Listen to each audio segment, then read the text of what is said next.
បាទសូមជម្រាបសួរបងប្អូនប្រិមិត្តដែលនិយមនឹងតាមដានរាល់ការផ្សាយចេញពីអង្គភាព SBT News អង្គភាពសារព័ត៌មានស្នេហាជាតិគណៈពេលនេះខ្ញុំបាទជាមួយនឹងចាងវ៉ាដៃខ្មែរ TV បាទគឺលោកប្អូនជាជាមួយលោកប្អូនដៃខ្មែរ TV ក៏បានចូលរួមផងដែរហើយក្នុងនេះផងដែរខ្ញុំបាទសូមសរុបប្រជាជនបន្តិចជូនបងប្អូនទូលេខបាទគិតមកទល់នឹងម៉ោងដែលខ្ញុំកំពុងធ្វើសេចក្តីរាយការណ៍ព័ត៌មាននេះប្រជាពលរដ្ឋដែលភៀសសឹករកទីទួលជំលះដែលអាជ្ញាធរដុតដៃដុតជើងជំលះប្រជាជនដើម្បីមកដល់រកទីទួលសុវត្ថិភាពគឺមានប្រមាណជាង 3000 គ្រួសារបាទសរុបជាមនុស្សមានប្រមាណជិត 10000 នាក់ហើយទីតាំងដែលកំពុងតែធ្វើសេចក្តីរាយការណ៍ព័ត៌មាននេះគឺចេញពីវត្តភ្នំថ្មកំបោរដែលស្ថិតក្នុងស្រុកបន្ទាយអំពិលខេត្តឧត្តរមានជ័យបាទបងជាមែនទេហ្នឹងហើយបងប្អូនជួយជំរាបនៅពេលដែលយើងបានបន្តឃើញទស្សនវិជ្ជាស្រាវយើងមានអារម្មណ៍ថាសង្វេគហើយជាពិសេសបងប្អូនប្រជាពលរដ្ឋមានចំនួនដងសេចក្តីចិត្តដល់10000មិនតិចទេបងបាទ3000 គ្រួសារហ្នឹងគិតបឋមត្រឹមយប់មិញមកដល់ពេលស្មាននេះមែនទេបងបាទហើយនៅបន្តទៀតបាទហើយគុំនៅក្រុមការងារដូចជាអង្គភាពសារព័ត៌មានបងខ្ញុំអីមកនេះគឺដើម្បីមកផ្សាយឲ្យបងប្អូនប្រជាជនដែលទទួលបានព្រឹត្តិការណ៍ជាក់ស្ដែងសារអំណាចនៃប្រព័ន្ធការជួនទានរបស់យោធាថៃមកលើដៃតបៃជាសាសនារបស់យើងហើយសោកនាដកម្មមួយនេះវាបានធ្វើឲ្យពេលវេលារបស់កុមារបងប្អូនដែលជាប្រជាពលរដ្ឋនៅក្នុងប្រទេសកម្ពុជាយើងតាមបន្តព្រំដែនបាទសរុបទៅវាជិត700 គីឡូម៉ែត្រដីជាងព្រំប្រទល់ Share Border រវាងកម្ពុជាថៃនឹងគឺបញ្ហាទាំងអស់ដល់ពេលអញ្ចឹងទៅស្ថានភាពបងប្អូនប្រជាពលរដ្ឋដែលត្រូវជំនះគឺច្រើនគ្រប់កន្លែងមិនអញ្ចឹងបងណាបាទតាំងពីពោធិ៍សាត់តាំងពីឥឡូវសូម្បីតែបាត់ដំបងស្ពើលូនក៏ត្រូវជំនះដែរបាទក្តៅហើយដល់មានជ័យព្រះវិហារស្អែមអីនោះក៏កាន់តែកកឹកកក្រែងហើយសារព័ត៌មានយើងគ្រប់ទីកន្លែងកំពុងតែសហការជាមួយនឹងឯកឧត្តមរដ្ឋមន្ត្រីបាទមុននេះបន្តិចហ្នឹងឯកឧត្តមរដ្ឋមន្ត្រីលោកបានដាក់យុទ្ធនាការមួយគឺតបស្រួយរបស់យើងសារព័ត៌មានក្នុងនិងក្រៅប្រទេសដែលកំពុងតែប្រចាំការដឹកនាំប្រឆាំងជាមួយនឹងព័ត៌មានคล้ายៗរបស់ខាងភាគីម្ខាងទៀតដែលជាពលយើងណាបងបាទអញ្ចឹងនៅពេលនេះដូចបងប្អូនបានឃើញស្រាប់ទស្សនវិជ្ជាប្រជាពលរដ្ឋដែលនៅគ្រប់កន្លែងនៅក្នុងបរិវេណនៃវត្តភ្នំថ្មដានេះថ្មកបោបាទថ្មកបោនេះគឺច្រើនមែនហើយតាំងពីម្សិលមិញរហូតមកទល់សម័យថ្ងៃនេះជិត 10000 នាក់នឹងមិនមែនតិចទេប៉ុន្តែតាមកន្លែងនេះទេយើងនៅមាននៅចុងកាល់នៅមានស្រីស្នំហើយមានខាងកន្លែងទៀតនោះការទូនេះសរុបយើងគាត់បានសង្ខេបអស់ទេព្រោះតាំងពីព្រលឹមរហូតមកទល់ស្មានហើយនិយាយរួមយប់មិញខ្ញុំម៉ោង11ម៉ោង12ម៉ោង1ម៉ោង2នៅរវងមូលក្រុងបាទក្រោយពី S16 វាទម្លាក់នៅខាងក្រុងសំរោងហ្នឹងគឺថាវាកើពេកបាទអញ្ចឹងយើងត្រូវចេញមកខាងក្រៅដើម្បីមកស្ទាបស្ទង់ស្ថានភាពនៅខាងក្រៅហ្នឹងយកព័ត៌មានហ្នឹងចែកជូនទៅដល់បងប្អូនប្រជាពលរដ្ឋយើងឲ្យនៅខាងជួរក្រោយលោកបានឃើញបាទតើស្ថានភាពនៅជួរមុខនេះពេលនេះទៅតាមរយៈបងសានមកធឿនក្រុមការងារសារព័ត៌មានយើងទាំងអស់នៅផ្សារហ្នឹងវាយ៉ាងម៉េចពិតប្រាកដយ៉ាងណាហើយប្រជាពលរដ្ឋដែលបានមកនេះស្ថានភាពរបស់គាត់ក្រោមកិច្ចអភិបាលកិច្ចរបស់ឯកឧត្តមអភិបាលខេត្តភូមិឃុំសង្កាត់ដែលបានរៀបចំចាត់ចែងប្រកបនៅរកទីទួលសុវត្ថិភាពនេះឃើញថាមកបាន 100% ហើយឡៃខ្លះក៏ជំនះមកដោយជោគជ័យហើយមានអ្វីដែលធ្វើឲ្យប៉ះពាល់ទេបាទជាអក្សររឿងផ្សេងនោះទៀតក្រៅវិទ្យាការយើងអត់ទាន់អាចបង្ហាញបានបាទអរគុណឥឡូវនេះយើងគ្រាន់តែជាការយើងគ្រាន់តែថតផ្តិតដើម្បីឲ្យអន្តរជាតិឲ្យបានឃើញដូចជាស្បៀងអាហារពិភពលោកបាទជាអង្គការ World Vision អង្គការដៃទូជាផ្សេងនៅលើពិភពលោកនេះគឺដែលទទួលគេហៅថាជនបាទភៀសខ្លួនបាទគឺដោយសារភ្លើងសង្គ្រាមនេះកិច្ចបាទដើម្បីរកទីទួលសុវត្ថិភាពរកភ្លើងសង្គ្រាមនេះហើយឲ្យពិភពលោកឲ្យបានឃើញថានេះគឺសកម្មភាពដែលចោលដែលទាហានសៀមឈ្លានពានបាទមកលើដែនអធិបតេយ្យភាពរបស់កម្ពុជាវាធ្វើឲ្យពលរដ្ឋជនស៊ីវិលរងគ្រោះបាទចឹងបងប្អូនសូមអញ្ជើញមើលប៉ុន្តែខ្ញុំសូមឲ្យក្រុមការងាររបស់ខ្ញុំជាអ្នកដើរបង្ហាញបាទសូមអញ្ជើញនេះបាទជាដើមជាថា đã căn cảm ơn đây này hiện đã máy mới đã ta chừng ai ta nhóm xong mọi trong ca nghe bác nhóm chỉ mười đường phone người ta đã hai chị tăng ngày bán chả hay có mọi mấy bom ôn cả lô còn cứ tay lục sao mà thương mấy khơi tịch mấy tịch cái dương là toàn chỗ đó đây là khoảng crowd đây crowd nào bom ôn cứ nhóm xong phải chịu mà đau tiền tham một tôi là mau để nhóm gặp phong đẹp sai to đi phải chia vào đó bao nhiêu con tay mà sọc con tay phải tìm pel tích tăng cái này níไปเชียร์บรอดได้เพื่อสักบรอกที่ตัวสมบัติเพื่อนสารบ70,000เนี่ยบ่าจุ่มนู้นมนุษย์เชียง70,000เนี่ยบ่าก็จะครูซาเชียงใบปอนครูซาบ่าจังใบบอลครูซาตระกาจุ่มนุ้ยชนะนะให้ยืงบอลโอนขมายยืงเตียงเราหนังกราวเต้ยืงรวมคือกิดยืงรวมในทั่วยืงรวมในดอกสลายยืงช่วยไปชี้ชนบ่ายืงหนังเครียบเมียนอาซันยืงโจรวมจุ่มในจุ่มมวยหนังประมุขในรัฐาวิบาลบุรัฐาวิบาลเป็นการลูกมืออัดตุบชงช่วยเต้บ่านามวยก็ตุบอะไรตบกระเรื่องปืนสกรีนเรียนเปลี่ยนพองกาตูทองจังให้ยืงจะขมายแต่ก็เนี่ยนี่ยืงรวมគ្នាชั่วรวมจุ่มในจุ่มมวยในประมุขรัฐวิบาลบ่ยืงป่ะจังก็สมเชื่ออย่างกรองทางนี้จุ่มมวยโอนนำไปทั่วสดีการพอมีบาททอดที่ตั้งเอาบาทสมเชื่อป่ะเอาคนจังมายืงคือมีนแต่ดัดโยกรูปเทียบต่อตกเอาบอลบนพื้นตอนเป็นแบบเป็นโนกาตูเต้เนี่ยเลยนี่ยังดัดโยกรูปเทียบใจจูนบอลโอนยังบานเดสนาสุดท้ายจะเทียบได้ไปเทียบกับรอดในนงเสาเนี่ยตะกำได้แต่ตัวบานตีเต้กระลองเมาไม่เคยครับบอลโอนในนงไทยทันในมวยอัดเมียนจังอัดเมียนเสาเนี่ยตะกำเกี่ยวกับต่างเต้อัดเมียนหน้าเกี่ยจังเอามาห่อบานอันนกอันนั้นเต้บอลโอนมาตั้งอัดเต้จานนั่งได้ประชีพรอดเองก็ครอบรู้ในศกซานบ้านก็ได้ส่งเทียบมังกรตามประตอบพรมแดนที่เลยมาเยอะนะบ้านแต่คราวปีทางกองโยธาไทยสำเร็จกรอบเมาไปเพื่อเอาบององประชีพรอดเองไตรบานจุดเลี้ยเทียสักจริงตีทางอะไรไปส่งสวัสดิ์บอกผู้ก่อนบ้านไอ้ทัศน์เทียบว่าบององเมื่อเมื่อในห่างกล้าวโจมไปหนึ่งบองซานบนพื้นมานจูบสำเร็จสมาจมวยบององประชีพรอดมวยจำนายมาจำนายโตเต้ហើយយើងក្រៅសភាពការសួរនាំគាត់ទៅគឺពាក់ព័ន្ធទៅនឹងរឿងគាត់ជម្លៀសមកអ្នកខ្លះមកតែខ្លួនទៅទេអ្នកសំទោសមកតែខោអាវមកផ្លេចង់និយាយចឹងបាទផ្លេចអំបិលផ្លេចប៊ីចេងផ្លេចមិនពួកខ្ញុំសោចរីគុណអីប្រិមិត្តសូមបញ្ជាក់ម្ដងទៀតសាយថ្មីដោយសារតែយើងប្រាប់ទីតាំងនេះយើងមិនមែនចង់ឲ្យយោធាថៃឬមួយក៏អីដូចបងប្អូនខមមិនបានក្នុងเพจរបស់លោកចាំងវាងសាមន្ទឿនទេគឺពួកខ្ញុំមកទីនេះដើម្បីបង្ហាញឲ្យសប្បុរសជនលោកដែលកំពុងតែរិះអង្គីគេហៅថាតបជួក្រោយបាទកំពុងតែរិះអង្គីបាទដើម្បីជួយបងប្អូនប្រជាពលរដ្ឋរបស់យើងដែលគាត់ខ្វះខាតគាត់ត្រូវការបងប្អូននឹងហើយដែលជាតបជួក្រោយនឹងដើម្បីជួយជាស្បៀងអាហារតាមរយៈអ្នកដែលនៅដូចពួកខ្ញុំជាក្រុមការងារអ្នកកសែតគឺយើងលះបង់គ្រប់បែបយ៉ាងបាទលះបង់ទាំងប្រពន្ធទាំងកូនទាំងពេលវេលាខ្លួនឯងគឺមករបាទផ្ដិតយកព័ត៌មានពិតកុំឲ្យតែមើលតែតាម Facebook ហើយខមមិនអាក្រក់ពីគេប្រាប់ពីតាំងក៏ខុសគេនិយាយពីអីក៏ខុសនេះគឺជាសំណុំពរមួយដែលផងដែរប្រិមិត្តបាទហើយទន្ទឹមនឹងនោះបងប្អូនខ្ញុំចង់រំលឹកចេញបន្តិចព្រោះការពីព្រឹកនោះយើងធ្វើការផ្សព្វផ្សាយកន្លែងបងប្អូនជនជាតិសឹកមានហើយជាធម្មតាទេ100តែមាន2 3អញ្ចឹងបាទតែតែឌីគុណជេចុះហើយគេហាមគេមកឲ្យថតមកគេផ្សាយតែហើយទៅ live ផ្ទាល់អញ្ចឹងហើយគាត់អត់បានយកពីច្បាប់ទម្លាប់របបសារព័ត៌មានហើយការផ្សាយនេះគឺផ្សាយកន្លែងតំបន់សុវត្ថិភាពកន្លែងបងប្អូនភាសាទេមិនមែនព្រំបន្ទល់ឬក៏បន្តត្រង់ទេលឿនឋានឬក៏កងទ័ពនៅទាំង3ប្រភេទកំពុងតែត្រៀមយុទ្ធសាស្ត្រនៅក្នុងការច្បាំងតយុទ្ធទេហើយព្រឹកមិញនេះ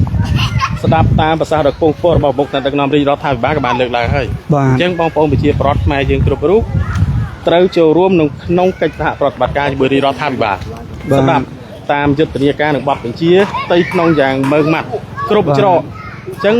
បាទឥឡូវអធិស្ឋានបងប្អូនកលេចមើលខាងក្រោយខ្នងរបស់ក្រុមការងារ SVT ប៉ុស្តិ៍ខ្ញុំគឺការកាមេរ៉ាមែនបាទគឺមើលទៅប្រិយមិត្តគឺ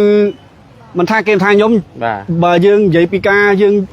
យំវិញគឺយំលែងចេញហ្មងបាទគឺគាំងហ្មងប្រិមិត្តបាទគាំងតែម្ដងបាទនេះគឺជាទស្សនវិជ្ជារបស់បងប្អូនប្រជាពលរដ្ឋដែលគាត់ភៀសសឹកមកពីតំបន់កំពុងតែមានចំនួនបាទគឺដោយសារតែរដ្ឋាភិបាលប្រមុខរបស់យើងគឺលោកបានដឹកនាំដោយសម្ដេចអគ្គមហាសេនាបតីជោហ៊ុនសែនប្រធានព្រឹទ្ធសភានៃប្រជាជនកម្ពុជានិងសម្ដេចគតិបណ្ឌិតប៊ុននីហ៊ុនសែន ហើយព្រមទាំងនាយករដ្ឋមន្ត្រីរបស់យើងគឺសម្ដេចបវរធិបតីហ៊ុនម៉ាណែតគឺលោកបានបញ្ជាឲ្យអាជ្ញាធរគ្រប់ជាន់ថ្នាក់ដឹកដៃដិតជើងគឺកម្រិតខ្ពស់បាទគឺយកចិត្តទុកដាក់គឺជំលះប្រជាពលរដ្ឋហើយនឹងការពារប្រជាពលរដ្ឋឲ្យមានសុវត្ថិភាព 100% លើ 100% បាទនេះដែលយើងតាមប្រសាសន៍របស់សម្ដេចដែលលោកបានបង្ហោះកាលពីម្សិលមិញផងដែរ នេះលោកអូមកកណ្ដាលវិញ បាទក្រុមការងារយើងបាទ មួយវិញទៀតបងប្អូនទស្សនវិជ្ជាជាក់ស្ដែងនៅពេលនេះដូចតែបានឃើញយើងឃើញនៅហេដ្ឋារចនាសម្ព័ន្ធនៃកិច្ចការរៀបចំរដ្ឋបាលខាងភ្នំថ្មដាបាទមានរបៀបវិរៈល្អណាស់បាទតាមតំណតែម្ដង ហើយយើងមានបន្ទប់អនាម័យត្រឹមត្រូវបងប្អូនយើងមកបិទបត្តិរយៈពេលខ្លីមែនប៉ុន្តែអនាម័យអីស្អាតល្អបាទហើយរបៀបវិរៈនៃការរៀបចំបោះតង់បោះអីគឺអត់ចងេងចងាងទេល្អស្អាត បាទហើយអតិថាពីយប់មិញម៉ោង 11 ជាងចិត្តម៉ោង 12 យប់នៅស្រុកថ្មពួកតកងឡាន 2 ដែលគាត់ឈប់ហូបបាយគាត់ឈប់ហូបបាយមានតាំងពីត្រីមានតាំងពីជួរសក់ត្រូវបានដ្រូនបង្ហោះមកធ្វើការបាញ់កំទេចទម្លាក់ក្របគឺស្លាប់ 2 នាក់តកងឡានតែ 2 នាក់ស្លាប់តែ 2 នាក់ហើយឡានក្នុងនោះគឺមិនមានអីប្រជាពលរដ្ឋក្នុងទេគឺតែមានតែតកងឡាន 2 នាក់ទេហើយបានបាត់បងអាយុជីវិតទាំង 2 នាក់គួរឲ្យអាណာធមហើយឡាននោះបាញ់ខ្ទេចសោះតែម្ដងអញ្ចឹងគឺថាចោលសៀមភ្លាមទឹកដីកម្ពុជាតែងតែធ្វើទន្ទ្រានបុកមកនៅកម្ពុជាយើងហើយការស្លាប់យប់មិញគឺស្ដាយណាស់តកងឡានគាត់មិនបានគាត់កំពុងតែហូបបាយបាទហូបបាយបាទ វាជាសោកនាដកម្មសោកស្ដាយយកបានអញ្ចឹងយើងសង្ឃឹមថាច្បាប់អន្តរជាតិអន្តរកាលដែលជាសិទ្ធិមនុស្សធំជាងគេលើសកលលោកមើលឃើញពីការឈ្លានពាននិងប្រមាញ់ក្នុងរូបភាពដ៏សាហាវយងក្នុងរបស់ណែចៅសៀបបាទសូមទោសខាងសៀបហ្នឹងគឺធ្វើឲ្យយើងប្រជាពលរដ្ឋខ្មែរមានបានលំបាកគ្រប់បែបយ៉ាងបុកតុងម្នេញតែម្ដងមានសេចក្តីសុខទេយើងជាប្រទេសតូចប្រជាជនតិចបើគិតទៅយើង7 10 នាក់7 10 លាននាក់ហើយដីដីរបស់យើងវាបានតែ 1/4 នៃគេ70 លាននាក់ជាងហើយជាប្រទេសដែលស៊ីវិល័យជាប្រទេសដែលហៃសូជាប្រទេសដែលមានហើយក៏ជាប្រទេសដែលកាន់សាសនាពុទ្ធដែរហ្នឹងតែទីបំផុតក្បត់ពាក្យសន្យាក្បត់សម្ដីក្បត់ច្បាប់អន្តរជាតិក្បត់ទឹកដីរបស់ខ្លួននេះអាស៊ី border នេះរវាងកិច្ចព្រមព្រៀងសូម្បីតែប្រទេសមហាអំណាចដូចចិនណែលោកតាដូណាល់ត្រាំអញ្ចឹងយើងឃើញកិច្ចក៏ចរចាសន្តិភាពរួចហើយសញ្ញាគេលាក់ជាអសោះប៉ុន្តែឥឡូវគេក្បត់តាហ្នឹងបាទអញ្ចឹងបានអាដាមប្រធានាធិបតីត្រាំលោក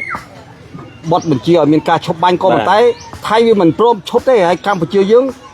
គោរពនៅបត់ឈប់បាញ់មិនមានការបាញ់ទេគឺអត់ធ្មត់ចនិចបាទឥឡូវរហូតដល់ចំណាត់ការរៀបរដ្ឋាភិបាលយើងស្ដេចតេជោធិបតីរហូតដល់ដំណោះការមួយបន្តក្រហមហើយបានយើងធ្វើការតបហើយសប្តាហ៍ថ្ងៃនេះយើងសូមឲ្យបងប្អូនប្រជាពលរដ្ឋជនរួមជាតិខ្មែរគ្រប់នានាការទាំងអស់តាំងពីថ្នាក់ណែវណ្ណៈជាស្កលរាជអភិជនរហូតដល់អង្គព្រះមហាក្សត្រជីវិតលើត្បូងគឺយើងរួបរวมគ្នាជាឯកច្ឆន្ទដើម្បីជាធ្លុងកសរមួយទ្រមេឃដើម្បីការពារទឹកដីរបស់យើងនឹងឲ្យនៅថិតថេរគង់វង្សចូលរួមទាំងអស់គ្នាក្នុងកិច្ចសហប្រតិបត្តិការនឹងបានសមរភូមិក្រោយយើងទៅរុញជួរមកសមរភូមិមុខអ្វីគឺចេញតាមសេណារីយ៉ូតែមួយផ្លាស់តែមួយហើយដូចជាព័ត៌មានដែលយើងត្រូវសៀពីអង្គភាពរបស់យើងឬក៏អង្គភាពណែសេនាធិការរបស់រាជរដ្ឋាភិបាលក្រសួងពាក់ព័ន្ធដូចជាក្រសួងការពារជាតិក្រសួងមហាផ្ទៃឬមួយក៏ភេកផ្លូវការរបស់សម្ដេចប្រមុខថ្នាក់ដឹកនាំរាជរដ្ឋាភិបាលអញ្ចឹងចែករំលែកឲ្យលឿនហើយឥឡូវសមរភូមិអ្នកសារព័ត៌មានក្នុងប្រទេសនិងក្រៅប្រទេសរបស់យើងដែលដឹកនាំដោយអាយដាមណែនៅភត្រាកំពុងតែឈ្មោះនាវាមុតស្រួចនេះប្រឆាំងតបតទៅនឹងព័ត៌មានខ្លាំងៗរបស់ខាងចៅសៀមបាទអញ្ចឹងក្នុងនាមយើងជាអ្នកផ្សព្វផ្សាយក៏ដូចគ្នាដែរសប្បាយចិត្តហើយមានទឹកចិត្តនៅក្នុងការផ្សព្វផ្សាយហើយនឹងមានទឹកចិត្តនៅក្នុងការជួយហើយមានទឹកចិត្តនៅក្នុងការបង្ហាញទស្សនវិជ្ជាដកដោចសារដែលយើងបានឃើញនឹងទេជាស្រាប់ហើយបងប្អូនមហាជនក្នុងលោកចង់បានសូមអញ្ជើញដើរទៅមុខខ្ញុំឃើញគាត់ស្លមហូបប្រជាពលរដ្ឋយើងគឺលោកកំពុងតែស្លមហូបបាទគឺស្មានេះគឺប្រហែលជាម៉ោង 1 ចូលម៉ោង 2 ហើយបាទខ្ញុំឃើញគាត់ស្លដាំបាយគឺនៅនឹងឆ្នាំងភ្លើងរបស់ពួកគាត់បាទហើយបងប្អូនប្រជាពលរដ្ឋដូចខ្ញុំតែបញ្ជាក់អញ្ចឹងគឺក្រុមការងារ SBT Post ទាំងបងចាងវាងកសែតដែលគាត់មកចូលរួមនៅទីនេះគឺពួកយើងគ្មានអីទេបាទជំរាបសួរបងស្រីបាទពួកយើងគ្មានអីទេមានតែទឹកចិត្តនៃការមកមើលប៉ុណ្ណេះអូមហូបអានេះបាយបងថ្ងៃនេះដាំជូរអញទឹកប្រទេសហ្នឹង ទាន់បាន អូ ទឹកពូហើយ ហើយអានេះបងអានេះគេបងអានេះសូមអធិស្ឋានណាបង ស្រ័យមើលជា អូ អូ ហ្នឹងគេដាក់ឲ្យ អែម ខ្វាំង បងសូមអធិស្ឋានអញ្ជើញមកពីខាងណាដែរបង ខ្ញុំមកពីភូមិគុកមូន ភូមិកុកមូន បាទ ឃុំកុកមូន ចានៅភូមិគូឃុំគុកមូនស្រុកទីពើតែដល់ បងអញ្ជើញមកតាំងពីថ្ងៃណាដែរបង ពីម្សិលមិញ ពីម្សិលមិញដល់ពេលដែលខ្លាំងហ្នឹងណោះហើយអូពេលដល់បងផ្ទុះបងជំនះមកតែម្ដងហើយបងបានប្រមូលសម្ភារៈអវ័យអវ័នអីខ្លះដែរទេបងមើលទៅ បានខ្លះបានតែឆ្នាំងបានកនតែទូយ ហើយខោអាវគឺអត់តែម្ដង អោបានខ្លះអត់ខ្លះ អូចឹងបងប្អូនប្រជាពលរដ្ឋយើងនេះសិតតែពិបាកតែម្ដងបងមើលទៅគឺសិតតែអ្នកជំនះភៀសសឹកមកភ្លាមតែម្ដងបង មកតែគ្រួសារណា មកទាំងគ្រួសារនៅតែពុកវិផ្ទះ អូ នៅ នៅ តែ ចាំ ពូ ផ្ទះពុក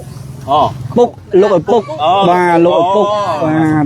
សំតួណាបង គាត់នៅចាំផ្ទះលាកតាជីផ្ទះ ខ្ញុំវិញខ្ញុំមកពីនោះមកខ្ញុំឈប់នៅចិត្តរង្វង់មកគោកមូនដែរ ចា បាទដែលផ្លូវចូលទៅប្រាសាទតាមន់ ចា ហើយឃើញមានការបတ်ទ្វារដែរចលះដើម្បីរកទីទួលសុវត្ថិភាពបាទ បាទបើមកផ្លូវជិះមកតឡានពួកក្រុមការងារខ្ញុំជិះមកស្ងាត់ឈឹងតែម្ដង ហ្នឹងហើយអត់ទៅបងស្រីបងអូនស្រីនៅយល់យល់ណាដែរព្រោះស្ថានភាពលើកនេះយល់ថាវាជាការឆ្លៀនពៀនមួយដល់កក្លើនយ៉ាងម៉េចដែរបើយើងជាបរិវត្តខ្មែរដូចថាទៅទទួលរងលំភាពលំបាកត្រូវជំលះមកអញ្ចឹងជាអារម្មណ៍បងស្រីយើងគិតមិនទៅបងស្រីច្រឡំបងស្រី ហើយប្រហែលដងដែរបងនៅពេលដែលជំនះមក ខ្ញុំមក2ដងហើយ ព្រោះ2ដងលើកហ្នឹង លើក2ដងលើកនេះ ពេលបងមកទាំងយប់ជ្រៅតែម្ដង ខ្ញុំចេញមកពីព្រឹកតែមិញ បាទពេលព្រឹកអញ្ចឹងពេលយប់ពេលផ្លោងធំហ៎ តែបានចេញពី អាហ្នឹងពងនៅក្នុងត្រង់សេឡើយ តែចេញមកពីព្រឹក អញ្ចឹងបានន័យថាបងទៅតែចេញមកពេលព្រឹក ចា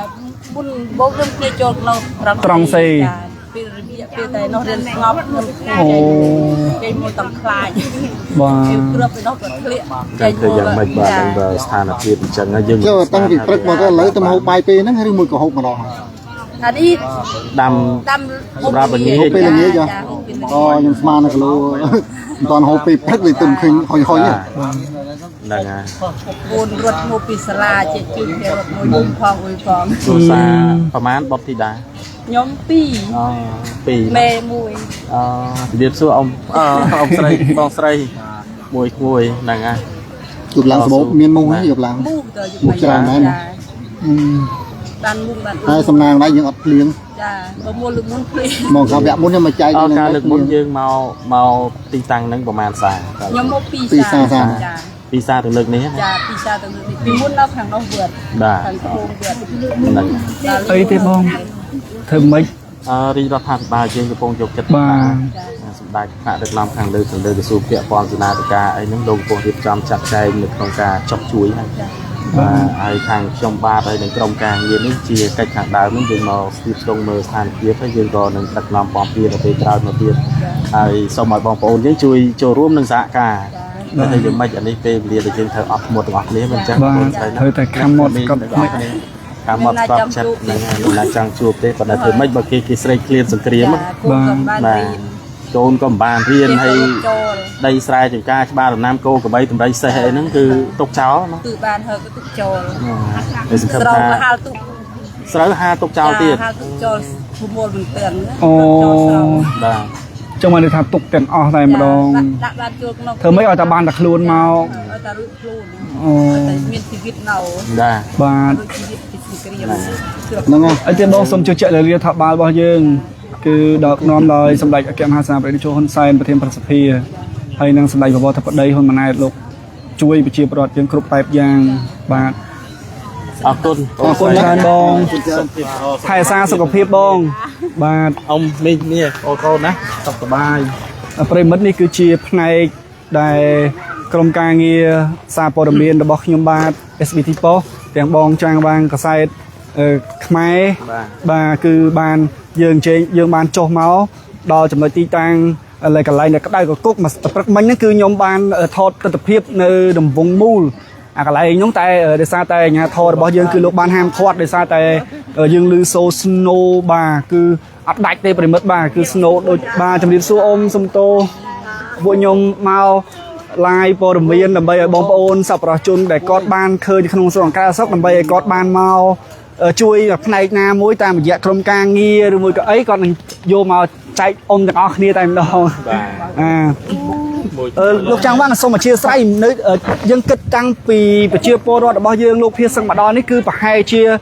ប្រមាណពាន់គ្រួសារហើយប្រមាណម៉ឺននាក់ដែរនៅក្នុងការចម្លៀសរបស់បងប្អូនប្រជាពលរដ្ឋដោយសុវត្ថិភាពនេះបើយើងនិយាយជាទូទៅបាទទូទៅក្រុមបណ្ដាខេត្តក្រុងដែលកំពុងតែជួបវិបត្តិនេះណាបាទជួលេអត់តាមច្បាស់ទេដឹងតែច្រើនណាស់ច្រើនបាទច្រើនព្រោះឥឡូវយើងគិតមើលព្រះវិហារ 3-4 កន្លែងបាទហើយខាងពោ 5000 ដើមនោះក៏ឥឡូវទុកច្រើនដែរហើយបើនិយាយរួមអានេះចាំមើលល្ងាចតិចយើងអាចសរុបជាផ្លូវការបានអានឹងតាមរដ្ឋបាលភូមិឃុំណាបាទស្រុកខេត្តខាន់ឯកឧត្តមអភិបាលនៃគណៈអភិបាលបងអើយហូបបាយបានអីហូបបាយបងជំរាបសួរបងស្រីអ្នកមីងបាយហូបតាំងពីពេលណាដែរបងអើយបាទតាំងពីពេលណាដែរបងក៏ទៅតែយើងទៅតែធ្វើទេចាទៅធ្វើទៅអូអីណោះចាបានហូបអីបានហូបឆ្ងាញ់អត់អីទេបងហូបហើយរក្សាសុខភាពឲ្យរឹងមាំទុកចិត្តលើរដ្ឋាភិបាលរបស់យើងលោកនឹងមានដំណោះស្រាយអីទេឲ្យតែបានសុវត្ថិភាពមានជីវិតមកបានហើយចាអានេះគឺជាទស្សនវិជ្ជារបស់បងប្អូនប្រជាពលរដ្ឋទៅមកមកយកចាតែចំនួនប៉ុន្មានដងហីព្រឹកអង្សិលមែន2ដងដែរបងមកពីខាងណាសូមអធិស្ឋានមូនតាពាំង7ទាំងអស់ឃុំកោកមូនបាទឃុំកោកមូនសិតតែអ្នកមកលើក2ដងហើយខាងនេះចាប្រហែលបើការស្មានប្រជាពលរដ្ឋយើងនៅក្នុងស្រុកនឹងតែម្ដងប្រហែលពាន់អ្នកដែរមើលទៅច្រើនចូលម៉ឺនក៏ចូលពាន់ដែរមើលទៅអត់ដល់ម៉ឺនទេពាន់អ្នកតែបើមនុស្សប្រហែលជាម៉ឺនចាបាទបើមកគ្រួសារដល់ម៉ឺនទេបាទបើមនុស្សដល់បើគ្រួសារប្រហែលជាបើតាមរបាយការណ៍ចេញមកពីរដ្ឋបាលខេត្តផ្ញើមកមេរបស់ខ្ញុំលោកចាងវាងសាមន្ទឿនហ្នឹងគាត់បានឲ្យរបាយការណ៍មកខ្ញុំមុនហ្នឹងគឺថាប្រជាពលរដ្ឋរបស់យើងជាង3000គ្រួសារចាបាទដែលមកភៀសទឹកមកបើមនុស្សច្រើនអញ្ចឹង3000គ្រួសារគិតទៅមួយគ្រួសារមិនតិចណាចូលអញ្ចឹងបាទមនុស្សចូលម៉ឺនណាបាទមែនអញ្ចឹងសូមថែរក្សាសុខភាពអូនបងសូមថែរក្សាសុខភាពម៉ាក់យាយទាំងអស់គ្នាបាទសិតតាមានភួយមានអីហ៎មានភួយមានអីត្រឹមត្រូវអត់មានណោះបាទតែអ្នកខ្លះមានអ្នកខ្លះអត់អញ្ចឹងទៅហើយមុងអីក៏មុងបានដែរអូបានលោកមុនយើងដាក់តមករហូតទៅអូបាទសិទ្ធិការលោកមុនហ្នឹងណាបាទប៉ុន្តែមិនទាន់មានបងប្អូនយើងសប្បុរសជនណាលោកតាន់ចុះមកដល់បានម្ដងអត់តាន់ណាម្សិលមិញបានមកម្ដងហើយបាទដោយសារតែអញ្ចេះឥឡូវហ្នឹងគឺស្ថានភាពពងតែក្តៅខ្លាំងអញ្ចឹងបងប្អូនប្រជាពលរដ្ឋដែលគាត់ពងតែហៅថាតបជួក្រោយហ្នឹងគាត់កំពុងតែរកស្បៀងហើយគាត់មានហើយប៉ុន្តែគាត់អត់ហ៊ានមកគាត់ខ្លាចទី1បាទយើងបាទដោយផឹកមិញហ្នឹងលឺសូឡើងងើងជាហ្មងសិលមែងថាបាត់គុណបាត់ចៅចេញទៅរៀនហើយមិនរត់រកកូនរកចៅនោះបាទគ្នារត់រត់រកឃើញអូរត់កូនចៅរឿងយំរំពងទាំងមេទាំងកូនអញ្ចឹងបានន័យថាម្សិលមិញពួកគាត់កូននៅរៀនទាំងអស់ចាចូលរៀនហើយអូចូលរៀនហើយគាត់ចូលទៅដល់សាលារៀនបាទអីលឺសូផ្លោងរត់បដ ாய் ចារត់រកកូនរកមេកូនទៅយំឲ្យមេទៅយំរំពងតាបាទអរគុណច្រើនអរគុណច្រើនបាទសូមអធិស្ឋានចុះនេះបងប្អូនប្រិមិត្តឥឡូវនេះគឺយើងទៅខាងនោះខាងដោយសារតែខាងនោះគឺយើងអត់បានទៅយើងទៅមើលទឹកស្អាតដែលខាងរដ្ឋបាលខេត្តគាត់បានរៀបចំមានបន្ទប់ទឹកបន្ទប់ហៅថាបន្ទប់ទឹកអនាម័យចល័តហ្នឹងគឺស្អាតហើយមានធុងទឹកមានការរៀបគេហៅថាអនាម័យបាទគឺអនាម័យដើម្បីកុំឲ្យមានអីគឺស្អាតមែនទែនទាំងអស់គ្នាតែសារតែនេះបាទគឺបន្ទប់ទឹកបាទគឺបន្ទប់ទឹកបន្ទប់អនាម័យហ្នឹងបាទគឺ3ហើយធុងទឹកហើយកន្លែងងូតទឹកគឺមើលទៅគេហៅថាសំទោសប្រិមិត្តបាទអាជ្ញាធរដឹកនាំបាទរបស់ខេត្តសាលាខេត្តហ្នឹងគឺលោកបានរៀបចំល្អមែនទែនដោយសារតែប្រជាពលរដ្ឋភៀសទឹកនេះគឺមានបន្ទប់អនាម័យចល័តបាទហើយបន្ទប់ទឹកសម្រាប់មួយទឹកមួយអីចឹងបាទគឺថាបងប្អូនច្រើននៅក្នុងវត្ត ลุมหมอกเบานะ บาอันนี้คือจิตตะเพียบมวยชรุง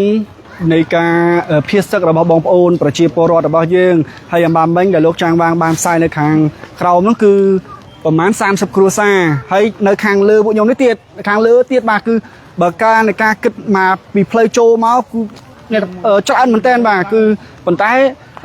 ลูกจางวางสมัยเชียร์ไซม์ลองเทียบเบิกตามการคิดระบอบลูกจางวางตาบองโอนประชีปรอดระบอบยื่งสมโตลูกจางวางมาคือกอดจำเลี้ยมานั่นคือดอยสวัสดิ์เพียง100%หรือมวยก็80%หรือมวยก็50%หรือก็10%ได้สั่งทำ100%chứ ซึ่งแต่100%ได้ไหมน้อง100%พวกหรือให้โดยการตอนฮอนเตรียมนั่นคือตอนบานจำนัดการปีรัฐบาลภูมิผมสรบนะเราเพียงในเตรียมนั่นคือประกาศเชียร์สนาโยตามตำบลหัตถการเกิดมูลฐานบอกปลูกบอกตอนไล่ไอเนี่ยแต่ตอนไล่มันก็ไล่มาตามกระไรบ้านโดยใช่ไหมบองผมเชียร์บอลยังในกรงสำรองในจานได้คนใต้ดอกไปฝดอกมวยเป็นตะเลียมากรอบนึงก็ดึงจับดามต่อตีโบลังมาโตกันดองยืนน้ำมันเลยท่าสมโตบองปนได้ยิงยิงนี่กอดกระถางกอดในหนึ่งสันเนี่ยนะสันทุกท่าในเหมือนเนี้ยปีเนี้ยเราไปเมื่อพายแต่ซาตรอบสบัดระบอกกอดโจรน่ะตรอบบอกกอดแล้วนะก็ไปใส่ไอ้จังtớiแต่โดย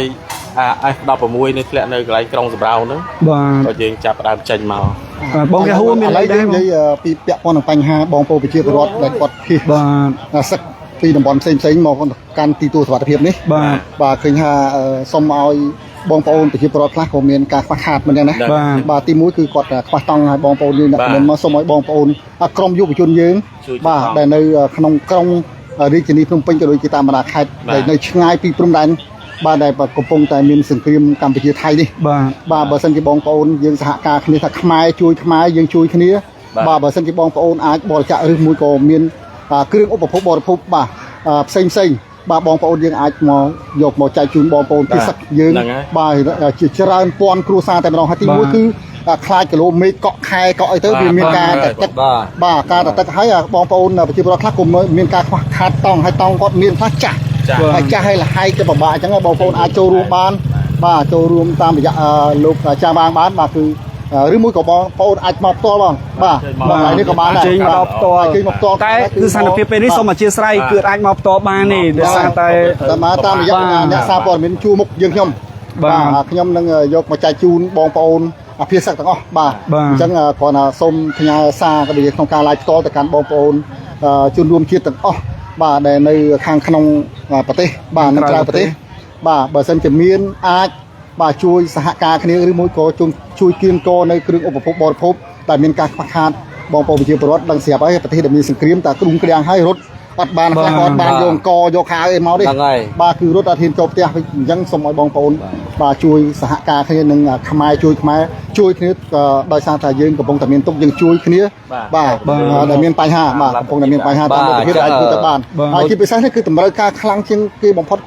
เสบียงอาหารตีมวยให้ตีปีนี่คือตั้งแต่มาหนอ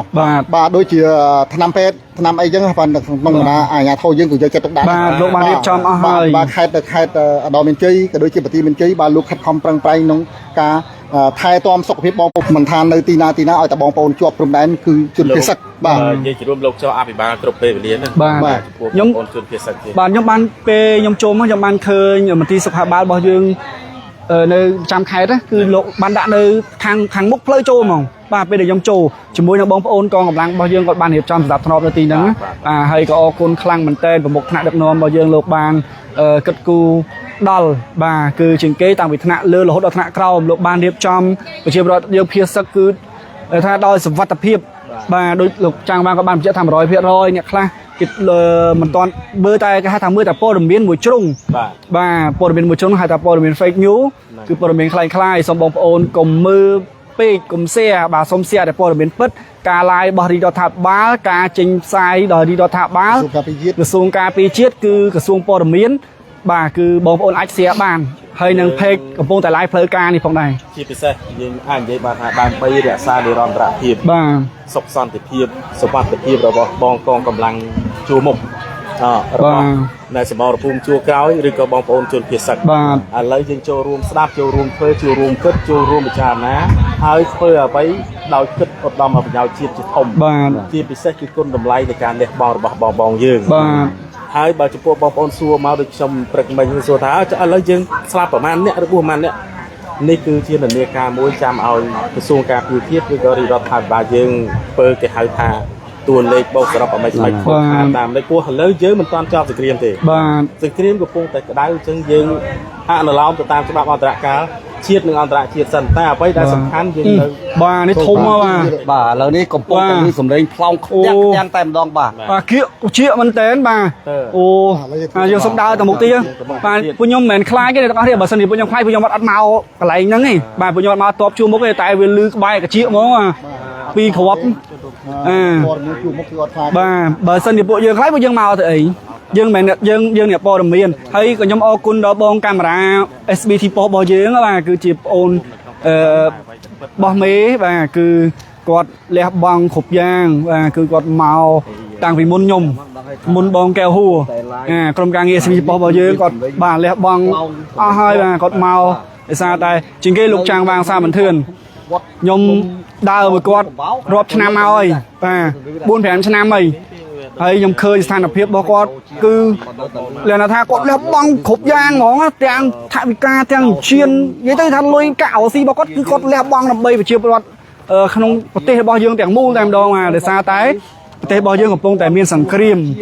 កំពុងតែមានចោលឈ្លានពានអញ្ចឹងទៅបានការលះបង់របស់ SBT ប៉ុសយើងចូលរួមចំណែកជាមួយរដ្ឋាភិបាលបាទយើងរួមចំណែកជាមួយរដ្ឋាភិបាលនៅក្នុងជ្រុងមួយទូចដែលយើងអាចធ្វើទៅបានជាមួយនឹងក្រុមការងារទាំងអស់ផងដែរហើយអ្វីដែលក្រុមការងារ SBT ប៉ុសរបស់យើងគឺយើងបានផ្ដិតយករូបភាពជុំវិញនេះច្រើនណាស់ប្រិមិត្តបាទគឺនោះធ្លាយបាទបើសិនជាការគិតវិញដើរឡើងបាទដើរឡើងបើសិនជាការគិតដើរឡើងខ្ជិលនៃការចម្លៀសបងប្អូនជនភៀសសឹករបស់យើងហើយគ្រាប់លេងលឺសូមកគៀកជាទៅគៀកជាទៅហើយបាទឌុំតែម្ដងបាទហើយពួកខ្ញុំបានចុះទៅដល់ឡៃជួរមុខហើយតែដោយសារតែពួកខ្ញុំមុននឹងពួកខ្ញុំមកនេះខ្ញុំបិទ location អស់ហើយក្រុមការងារ SBT របស់ខ្ញុំបាទសូមបងប្អូនមិនភ័យរឿងនេះទេបច្ចេកទេសរបស់ពួកខ្ញុំគឺមានបច្ចេកទេសរៀងខ្លួនបាទពួកខ្ញុំបានបិទ location បិទអីអស់ហើយអញ្ចឹងអត់អាចដឹងថាពួកខ្ញុំនៅទីណាទេតែដោយសារតែទីតាំងបញ្ជាក់នេះដើម្បីឲ្យបងប្អូនប្រជាពលរដ្ឋដែលលោកគេហៅថាតបជួរក្រោយហ្នឹងគឺអ្នកដែលមានស្បៀងហ្នឹងដើម្បីឲ្យលោកដឹងឮថានៅភូមិនេះឃុំនេះភ្នំនេះកន្លែងនេះឲ្យគាត់បានដឹងថាអូនេះស្រុកនេះស្រុកនេះអញ្ចឹងគាត់តាក់ទងអាជ្ញាធរដើម្បីឲ្យគាត់យកស្បៀងមកចែកជូនបងប្អូនប្រជាពលរដ្ឋភៀសសឹករបស់យើងផងដែរហើយនេះគឺជាជុំវិញទស្សនភាពដ៏សោកសង្វេគខ្លាំងមែនតើហើយនិយាយទៅដូចខ្ញុំបានបញ្ជាក់ពីដំបូងអញ្ចឹងពួកយើងអាចជុំបានទេដោយសារតែពួកយើងជាកូនខ្មែរយើងទៅតែរឹងមាំបាទពេលនេះយើងទៅតែជួយគ្នាទៅវិញទៅមកម្នាក់ម្ដាយម្នាក់ជើងទៅអាចយើងធ្វើទៅបានហើយនេះបងកែហួរយ៉ាងម៉េចដែរបងចំថាប្រទេសយើងមិនត្រូវការសង្គ្រាមទេការសុខសន្តិភាពបាទបងប្អូនប្រជាពលរដ្ឋគាត់តែខមមិនមកថាសុំឲ្យមានសន្តិភាពនៅក្នុងពេលឆាប់នេះបាទគឺគាត់ចង់ឲ្យមានសង្គ្រាមទេពីព្រោះប្រទេសយើងសង្គ្រាមទៅចាប់មកហើយទៅបុកឡើយបងទៅបុកឡើយអញ្ចឹងគឺពលរដ្ឋខ្លះគាត់ថាឲ្យមានសុខសន្តិភាពយ៉ាងអត់ចង់ត្រូវការសង្គ្រាមទេសុំមកប្រមុខរាជថាបានលោកអត់មានចង់ត្រូវការមានសង្គ្រាមទេបាទប៉ុន្តែប្រទេសគេសៀមនៅតែឃ្លានពៀននៅតែឃ្លានពៀនយើងនៅតែបាញ់នៅតែបោះនៅតែលួចនៅតែបករឿងអត់ឈប់អត់ឈរបាទពិតបាទហើយចឹងហើយធ្វើឲ្យបងប្អូនប្រជាពលរដ្ឋយើងមានការចំណាក់ស្រុកចំណាក់ស្រុកនេះភៀសខ្លួនហើយបាទសឹកខ្លួនចេញភៀសសឹកចេញពីតំបន់គេហៅថាផងគាត់នៅតាមបណ្ដាភូមិឃុំផ្សេងបាទមករកកន្លែងទីទួលមានសុខភាពបាទហើយក្នុងនេះយើងមើលទៅខេត្តឧត្តរមានជ័យក៏ដូចជាខេត្តតាគីមានជ័យអាញាធរ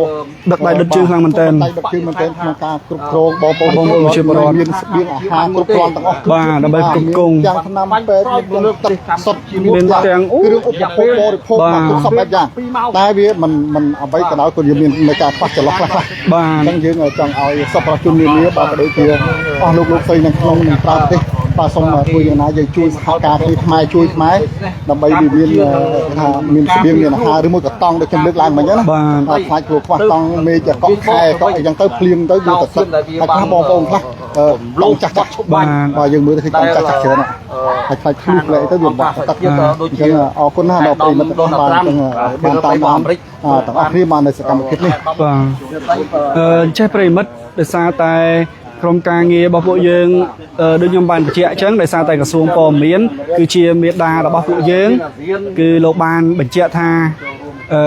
បានសរសេរសារឡើងវិញហៅថាសារឡើងវិញគឺបញ្ជាក់ឲ្យបញ្ជាក់ទៀតថាมันអាចថតទៅលើបងប្អូនកងកម្លាំងប្រដាប់អាវុធរបស់យើងម្នាក់ណាឡើយគឺมันអាចថតពេលចល័តតបពេលដាក់សភាវុធពេលទៅកន្លែង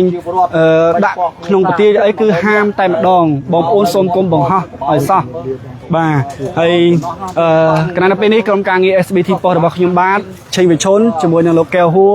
ជាមួយនឹងបងចេញពុំហើយជាមួយនឹងបងកាមេរ៉ាមែនពួកខ្ញុំសូមគោរពសូមជម្រាបសូមអរគុណដល់បងប្អូនប្រជាពលរដ្ឋដែលបានទស្សនាដល់ការផ្សាយរបស់ SBT ប៉ុស្តិ៍ផងដែរ